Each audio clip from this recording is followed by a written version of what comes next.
എന്നെയാണോ നിന്റെ അമ്മ തറ തുടയ്ക്കാൻ പഠിപ്പിച്ചിരിക്കുന്നേ?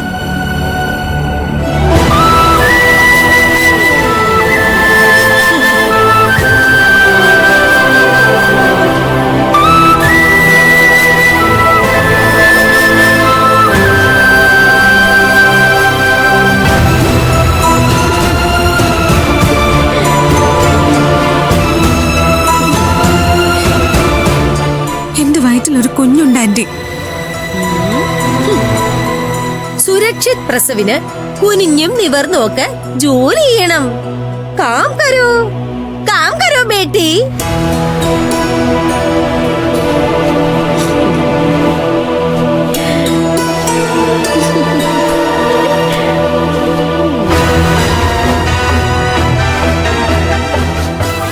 എടി, നീ വന്നോണ്ടേ ഞാൻ ഇവിടുത്തെ ജോലിക്കാരിക്ക് ചുട്ടി കൊടുത്ത് പറഞ്ഞയച്ചു. ഇനി സാരാ കാം നീ തന്നെ ചെയ്യണം. ഇവളൊരു ഗർഭിണിയാണ്, ഇങ്ങനെ ജോലി ചെയ്യിക്കരുത്. ആ ഗർഭം അലസിപ്പോട്ടെ.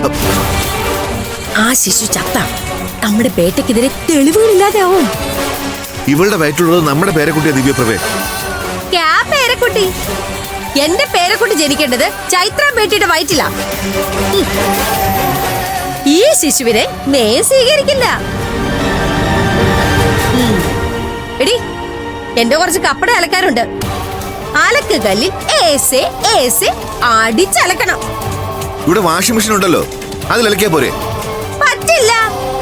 വാഷിംഗ് മെഷീനിൽ നനയ്ക്കാൻ പറ്റാത്ത കപ്പടെ അലക്കുകല്ലിൽ തന്നെ നനയ്ക്കണം. ഞാൻ കപ്പട എടുത്തോണ്ട് വരാം.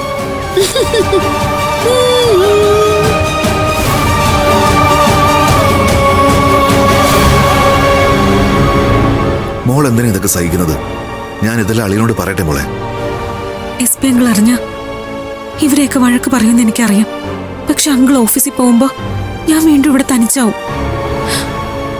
ആന്റിയും ചൈത്രയും കൂടി എന്നെ കൊല്ലാതെ കൊല്ലും.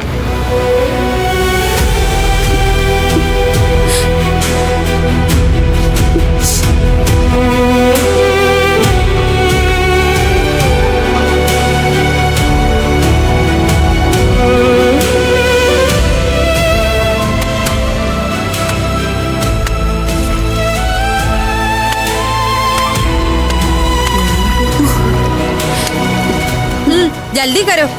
അപ്പോഴേക്ക് ചൈത്ര ബേട്ടിയുടെ കപ്പട കൂടെ കൊണ്ടുവരാം.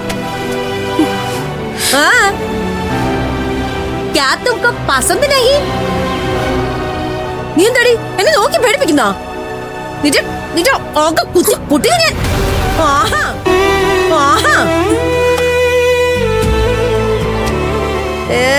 ഒട്ടും വൃത്തിയായിട്ടില്ല. അബീബി മിട്ടിയുണ്ട്. എന്നെ കൊണ്ട് പറ്റുന്ന പോലെയൊക്കെ ഞാൻ വൃത്തിയാക്കി ആന്റി. ഇതിൽ കൂടുതൽ ചെയ്യാനൊന്നും എനിക്ക് അറിയില്ല. പറയുന്നോ? എന്നോട് അഹങ്കാര വർത്താനം പറയുന്നോ നീ?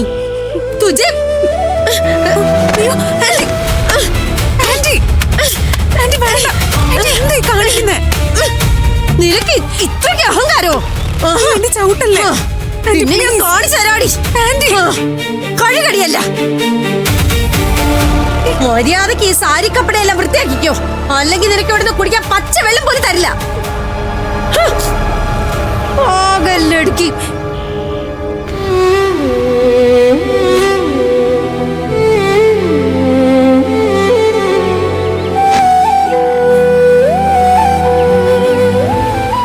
ഇങ്ങനെ പോയാൽ ശരിയാവില്ല.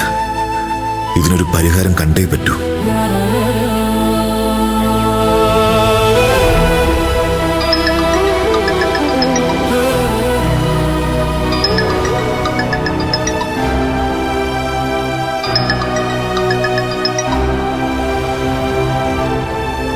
ഹലോ, ശില്പയല്ലേ? അതെ, ആരാ വിളിക്കുന്നേ? ഞാൻ ആരാണെന്ന് നിങ്ങൾ ചോദിക്കരുത്. തൽക്കാലം അതൊരു രഹസ്യമായിരിക്കട്ടെ. ഒരു പ്രത്യേക കാര്യം പറയാൻ വേണ്ടിയാ ഞാൻ വിളിച്ചേ. ഭർത്താവിന്റെ വീട്ടിൽ കീർത്തിയുടെ കാര്യം വലിയ കഷ്ടമാണ്.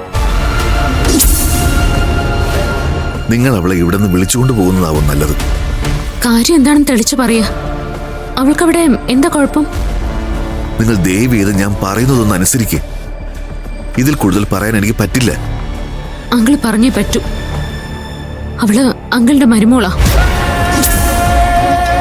അവളുടെ കാര്യത്തിൽ ഞങ്ങളെ പോലെ തന്നെ ഉത്തരവാദിത്വം ഇനി അങ്കിളിനും ഉണ്ട്. എന്നെ മോക്ക് എങ്ങനെ മനസ്സിലായി? ആ വീട്ടിൽ SP അങ്കിള് കഴിഞ്ഞാ ഇത്രയെങ്കിലും കാരുണ്യ സ്നേഹവും ഞാൻ കണ്ടത് അങ്കിളിന്റെ കണ്ണുകളിലാണ്. മുമ്പ് ഹോട്ടലിൽ വെച്ച് ഞങ്ങളുടെ ജീവൻ അപകടമുണ്ടെന്ന് വിളിച്ചു പറഞ്ഞതും അങ്കിളാണെന്ന് എനിക്കിപ്പോ മനസ്സിലായി. മോള് പറഞ്ഞത് ശരിയാ. ഞാൻ സദാശിവൻ അങ്കിള് തന്നെയാ. പക്ഷേ എനിക്ക് മുന്നറിയിപ്പുകൾ തരാൻ മാത്രമേ പറ്റൂ. ആരെയും അവരുടെ പ്രവൃത്തികളിൽ നിന്ന് തടയാനുള്ള ശക്തിയോ ശേഷിയോ എനിക്കില്ല. ഈ വീട്ടിൽ ഞാൻ വെറൊരു നോക്കൂത്തിയ, ആരും കണ്ണുവെക്കാതിരിക്കാനുള്ള ഒരു കോലം. അങ്കിള് തുറന്നു പറയാ, കീർത്തിയുടെ അവളുടെ ജീവൻ എന്തെങ്കിലും ആപത്തുണ്ടോ? എന്റെ മകൻ ഇമേജ് നോക്കുന്ന ഒരു രാഷ്ട്രീയക്കാരനായതുകൊണ്ട് കീർത്തിക്ക് ഭീഷണിയില്ല. അവളുടെ ജീവൻ എടുക്കാനൊന്നും അവൻ സമ്മതിക്കില്ല. പക്ഷേ കീർത്തി മോളുടെ വയറ്റിലുള്ള കുഞ്ഞിന്റെ കാര്യം അതെനിക്ക് ഉറപ്പു പറയാൻ പറ്റില്ല. ഇതൊക്കെ എനിക്ക് വേണമെങ്കിൽ അളിയനെ അറിയിക്കാം. പക്ഷെ ഞാനങ്ങനെ ചെയ്താൽ കീർത്തി മോൾക്ക് അതിന്റെ ദോഷം. അളിയൻ വീട്ടിലില്ലാത്തപ്പോ അവൾക്ക് കൂടുതൽ പീഡനങ്ങൾ അനുഭവിക്കേണ്ടി വരും. അതും ഞാൻ തന്നെ കാണണ്ടേ മോളെ? ഇതൊന്നും എനിക്ക് എന്റെ വീട്ടിലും പറയാൻ പറ്റില്ല അങ്കിൾ. അച്ഛനും അമ്മയൊക്കെ കീർത്തിക്ക് ഒരു നല്ല ജീവിതം കിട്ടിയതിന്റെ സന്തോഷത്തില.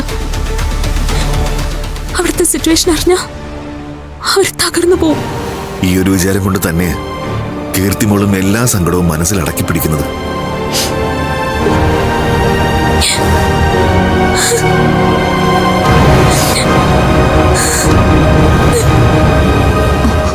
മോളെ മോളെ നീ എന്ത് കരയാണോ? ആരാ ഫോണില്? അത് പിന്നെ കീർത്തിയുടെ വീട്ടില് സദാശിവൻ അങ്കിളാ. ഓരോന്ന് പറഞ്ഞപ്പോ ഞാൻ അറിയാതെ സന്തോഷം കൊണ്ട് കണ്ണു നിറഞ്ഞതാ.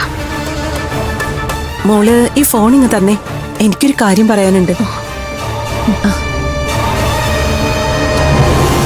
ഇങ്ങനെ അവിടുത്തെ വിശേഷങ്ങൾ വിളിച്ചു പറഞ്ഞാൽ മാത്രം പോരാ. മോനെയും മോളെയും കൂടി എത്രയും പെട്ടെന്ന് വിരുന്നിന് പറഞ്ഞയക്കണം. ഞങ്ങളുടെ ബന്ധുക്കളും നാട്ടുകാരും ഒന്നും ഇതുവരെ മിഥുൻ മോനെ നേരിട്ട് കണ്ടിട്ടില്ലല്ലോ.